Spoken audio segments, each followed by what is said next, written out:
Mr. Putter and Tabby Spill the Beans by Cynthia Rylant.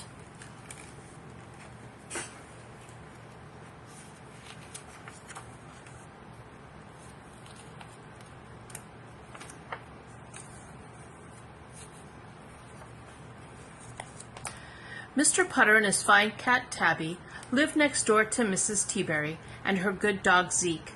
They were all good friends and neighbors. They liked doing things together.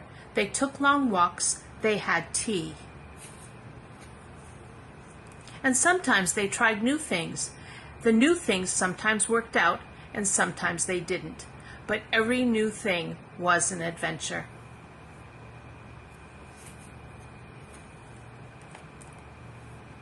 Chapter 2. New and Fun. One day, Mrs. Teaberry called Mr. Putter and said she had an idea for something new to try. Something new and fun, she told him.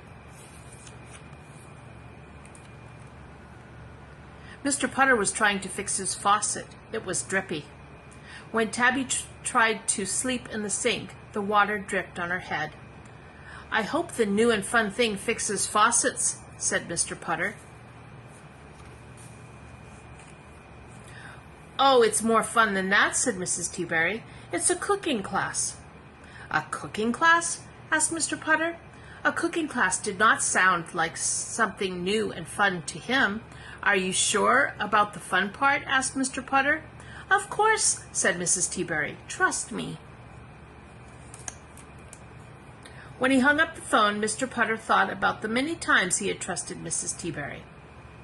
"I'm still not sure about the fun part," he told Tabby. Tabby just purred. The faucet wasn't dripping anymore. She could nap until things became new and fun. Chapter 3. 100 Ways.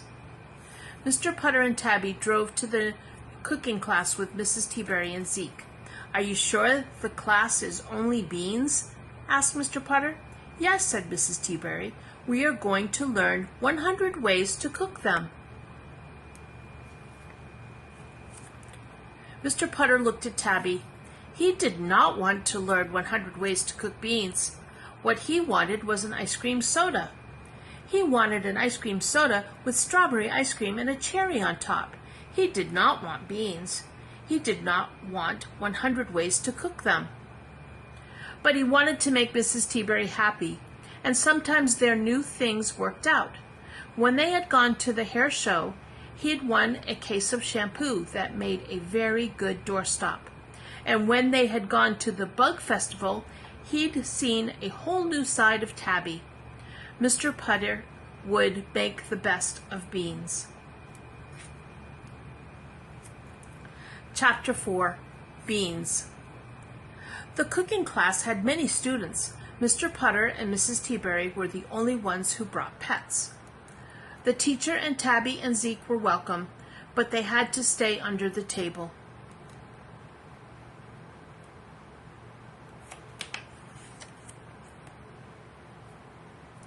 Mr. Putter did not think Zeke could stay anywhere longer than 2 minutes, but he didn't tell the teacher that.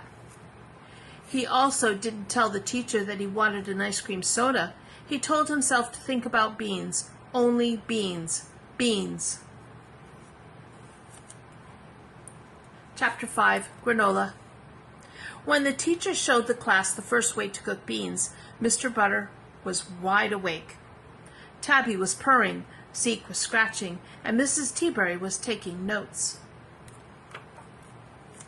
When the teacher showed the class the 7th way to cook beans, Mr. Putter was yawning, Tabby was purring, Zeke was sniffing, and Mrs. Teaberry was taking notes. And when the teacher showed the class the 14th way to cook beans, Mr. Putter was snoring, Tabby was snoring, Zeke was chewing on somebody's granola bar, and Mrs. Teaberry was taking notes. Then the woman who owned the granola bar that Zeke was chewing on decided she needed a snack. She reached under the table to put her hand in her purse, but her hand did not go into her purse. Her hand went into Zeke's sloppy, crunchy, gooey, wet mouth full of granola. The woman screamed. Zeke barked. Everybody jumped. The table tipped, and the beans started flying. Chapter 6. Wide Awake.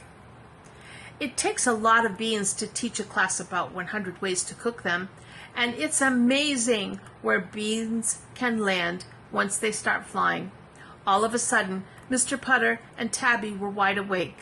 Mrs. Teaberry had stopped taking notes. Zeke was eating the 1st and the 7th way to cook beans, and the teacher had fainted. It looked as if this was going to be one of those new things that didn't quite work out. Chapter 7. Sodas. At the ice cream parlor, Mrs. Teaberry helped Mr. Putter pick beans out of his collar. Mr. Putter helped Mrs. Teaberry pour beans out of her purse, and Tabby and Zeke helped each other with a banana split. At least I learned 14 ways to cook beans, said Mrs. Teaberry, and I learned how to sleep standing up, said Mr. Putter. They both took a sip from their ice cream soda. They both looked at Tabby and Zeke, and they stayed under the table, said Mr. Putter. Yes, said Mrs. Teaberry, at least while it was still standing. The end.